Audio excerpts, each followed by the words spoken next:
Existe uma linguagem que apenas 5% da população mundial fala com fluência. Não é inglês, nem mandarim. É a linguagem da riqueza. E se você não a fala, você é ignorado, você é explorado e você é mantido na zona de escassez. O seu salário, o seu banco, os seus hábitos de consumo, tudo isso faz parte de um dialeto que garante que o dinheiro chegue até você, mas nunca permaneça. Você sente que está sempre a um passo de quebrar? Que, não importa o quanto você ganhe, a pressão financeira sempre volta? Isso não é coincidência. Isso é o sistema te mantendo em um ciclo de ansiedade produtiva.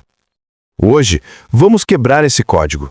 Eu vou te mostrar o que está escondido por trás das manchetes e apresentar a primeira proposta que os insiders usam para proteger seu patrimônio e fazê-lo crescer de forma discreta. Fique muito atento, porque esta primeira proposta é o que anula o efeito da sua ansiedade sobre o seu dinheiro. O mito da estabilidade e o imposto silencioso. O maior mito que te venderam é o da estabilidade. A ideia de que um emprego seguro e uma aposentadoria planejada são o caminho para a paz de espírito. Mas a estabilidade é a armadilha do século XXI. Ela te impede de se adaptar, de crescer, de assumir os riscos calculados que levam ao salto de riqueza. Enquanto você busca a estabilidade, você é vítima do imposto silencioso. Ele não aparece no seu contra-cheque, mas ele destrói seu futuro. Estou falando do custo de oportunidade. A cada ano que seu dinheiro fica parado ou investido em algo que rende menos que a inflação, você está pagando o imposto mais caro de todos, o imposto de não estar rico. O dinheiro, parado, se comporta como gelo. Ele derrete e o seu trabalho duro se esvai. A verdadeira riqueza não se constrói na defesa passiva, ela se constrói na guerra ativa contra essa desvalorização. A primeira proposta: o código da liquidez restrita. A primeira proposta é a liquidez restrita. Você deve ter ouvido falar em investir a longo prazo e não mexer no dinheiro. Isso é rudimentar. A primeira proposta é muito mais profunda e envolve a manipulação da acessibilidade do seu próprio capital. Os ricos sabem que a sua maior ameaça é você mesmo, nos momentos de pânico ou de euforia. Portanto, eles constroem uma arquitetura de ativos onde o resgate é propositalmente difícil e doloroso. Não se trata de travar o dinheiro em um investimento de décadas, mas de criar barreiras psicológicas e burocráticas para o seu acesso. Pense em fundos de investimento que exigem um aviso prévio de 90 dias, ou em ativos físicos que precisam de uma avaliação e um processo de venda demorado. O objetivo não é a rentabilidade per se, mas sim a lentidão no acesso. Essa lentidão te obriga a pensar e anular o impulso do pânico. A regra é: se você pode sacar o dinheiro com um clique no seu celular, ele não é um ativo de riqueza. Ele é um ativo de consumo retardado. A liquidez deve ser fácil para as suas despesas mensais, mas dolorosamente difícil para o seu capital de crescimento. O controle está na inconveniente burocracia do resgate. Isso exige que você reclassifique cada investimento que você tem, separando o que é combustível rápido do que é munição de longo alcance. O perigo da transparência excessiva e o falso sucesso. Agora, observe o erro fatal da maioria que tenta enriquecer: a transparência excessiva. Eles postam o primeiro carro que compram, a viagem parcelada e a primeira vitória na bolsa. Eles se tornam alvos duplos. Primeiro, alvos do sistema de impostos, que começa a observar de perto os picos de renda. Segundo, alvos da pressão social, que exige que você mantenha o padrão. Você não pode descer de nível se todos pensam que você está no topo. Isso nos leva à próxima grande revelação. A riqueza que sobrevive é a riqueza invisível. O seu patrimônio deve ser como um iceberg. 90% dele está por baixo da linha d'água, oculto, discreto e trabalhando silenciosamente. A segunda proposta trata exatamente disso. Como movimentar capital de forma que ele se multiplique fora do radar da ostentação e da fiscalização desnecessária. Preparando para a segunda proposta. A arte do fluxo de caixa oculto. A segunda proposta é a arte do fluxo de caixa oculto. Ela começa com a aceitação de que o lucro mais eficiente é aquele que nunca passa pela sua conta pessoal de maneira óbvia. Estamos falando de usar veículos corporativos, estruturas de investimento internacionais e a separação legal total entre o indivíduo e o gerador de renda. Não é sobre sonegar, é sobre estruturar com inteligência. É sobre permitir que o seu dinheiro seja reinvestido antes de tocar nas suas mãos, onde seria imediatamente classificado como renda tributável. O segredo aqui não é ter uma conta no exterior. O segredo é ter um escudo jurídico que permite ao seu dinheiro trabalhar e se multiplicar fora do radar da ostentação e da fiscalização desnecessária. O segredo aqui não é ter uma conta no exterior. O segredo é ter um escudo jurídico que permite ao seu dinheiro trabalhar e se multiplicar em um ambiente onde a maior parte da valorização é classificada como ganho de capital dentro de uma estrutura, e não como renda pessoal. Para quem está na zona de escassez, a única estrutura que existe é o CPF. Para quem fala a linguagem da riqueza, a estrutura é a holding de investimentos.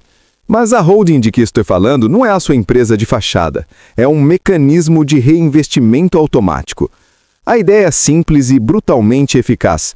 Você cria uma entidade legal cujo único propósito é reter e reinvestir o lucro dos seus ativos. Esse dinheiro nunca toca a sua conta pessoal, nunca se mistura com suas despesas de supermercado e nunca entra na esfera de consumo impulsivo. Ele opera em um circuito fechado de multiplicação. Isso anula o imposto silencioso da tributação em cascata e protege o capital do sabotador, que reside na sua mente. Você só saca o dinheiro quando o crescimento atingiu um marco pré-determinado e para um objetivo de altíssimo valor, a compra de um novo artigo, por exemplo. O capital escondido, trabalhando em silêncio, é o que garante a sobrevivência da sua riqueza. Seção 6. O preço da tranquilidade e o pacto de lobos. O erro que impede a maioria de adotar a segunda proposta é o custo da fricção. As pessoas querem a riqueza, mas não querem a complexidade da estrutura legal. Elas querem o resultado de lobos, mas querem a facilidade de ovelhas. A linguagem da riqueza exige burocracia intencional. Ela exige assessoria legal de ponta, contabilidade separada e um compromisso de nunca misturar os fluxos. Isso custa tempo e dinheiro no início. Mas o custo de não ter essa estrutura é infinitamente maior. É o custo de pagar impostos sobre o lucro total, de ter seu patrimônio exposto a riscos e, o pior de tudo, de ter que começar do zero a cada vez que o seu sabotador pessoal decide gastar um grande montante. A segunda proposta é, no fundo, um pacto de lobos. Você se compromete a pensar em termos de estruturas, e não em termos de contas bancárias.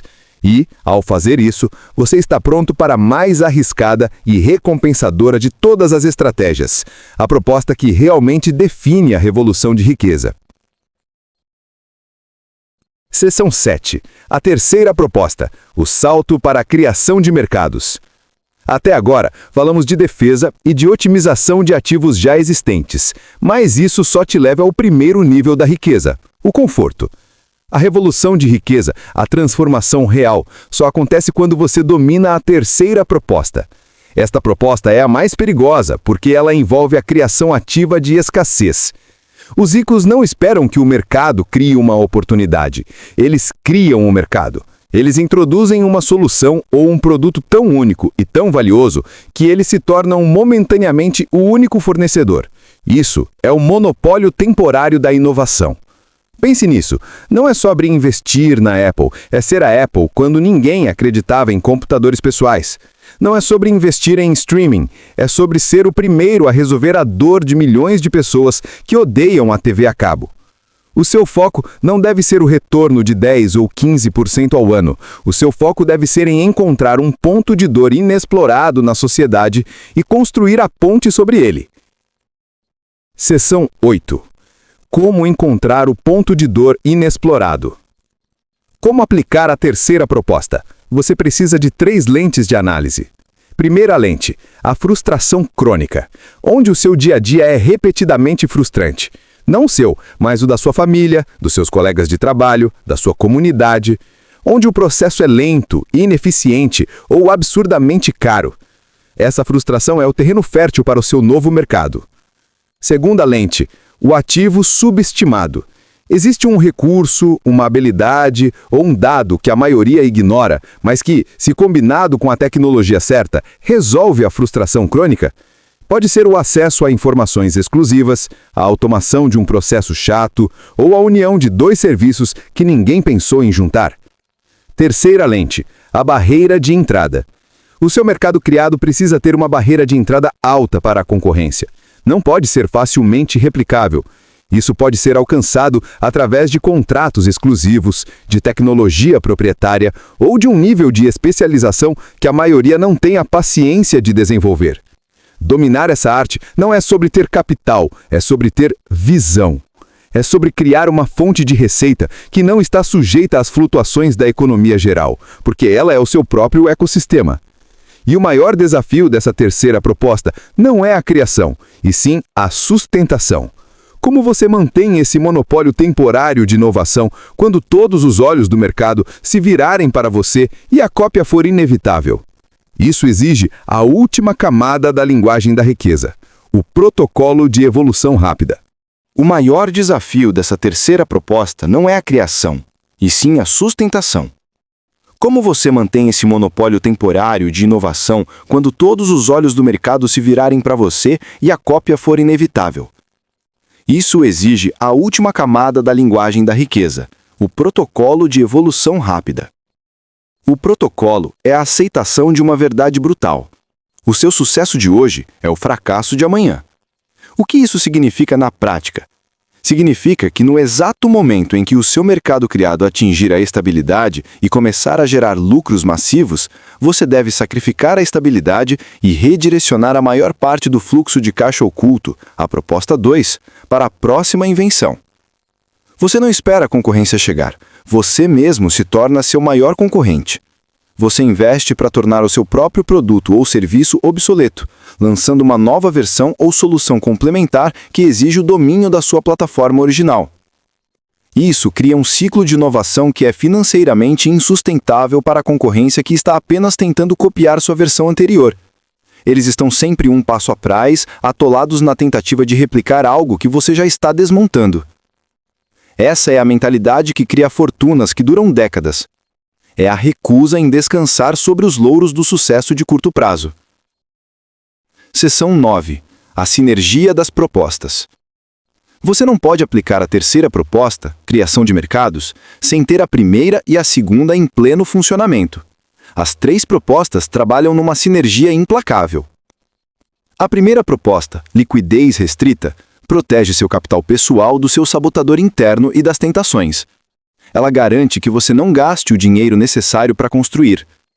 A segunda proposta, fluxo de caixa oculto, usa estruturas jurídicas para proteger e reinvestir o lucro do seu mercado criado, agilizando o crescimento e protegendo-o da tributação excessiva. A terceira proposta, criação de mercados, é o motor que gera o lucro exponencial que alimenta as outras 2. Você agora tem o mapa. O problema da maioria é que eles tentam pular direto para o lucro da terceira proposta sem construir os escudos da primeira e o sistema de reinvestimento da segunda. Eles se expõem ao risco máximo com a proteção mínima. Você precisa de disciplina. Você precisa de estrutura. Você precisa falar a linguagem da riqueza. O conhecimento que você recebeu hoje é a chave para sair da zona da escassez e entrar no círculo de quem dita as regras do jogo financeiro. Mas o conhecimento, sem ação, é apenas uma história interessante. Se você ouviu essas 3 propostas e sentiu medo, isso é um bom sinal. O medo é o seu sabotador interno gritando, tentando puxar você de volta para a estabilidade ilusória. Você tem 2 escolhas agora. Você pode fechar este vídeo e voltar a pagar o imposto silencioso buscando a gratificação instantânea, Ou você pode começar hoje a construir o seu escudo de liquidez restrita.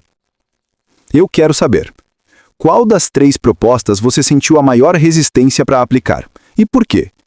Deixe a sua resposta nos comentários. O confronto com o seu próprio medo é o primeiro passo para dominar a linguagem da riqueza. Se este vídeo desbloqueou sua mentalidade e você está pronto para o próximo nível de estruturação de riqueza, curta e inscreva-se no canal para garantir que você não perca o próximo guia, onde detalharemos as ferramentas legais exatas para criar o seu fluxo de caixa oculto. A escolha é sua: ficar na média ou iniciar a sua revolução de riqueza.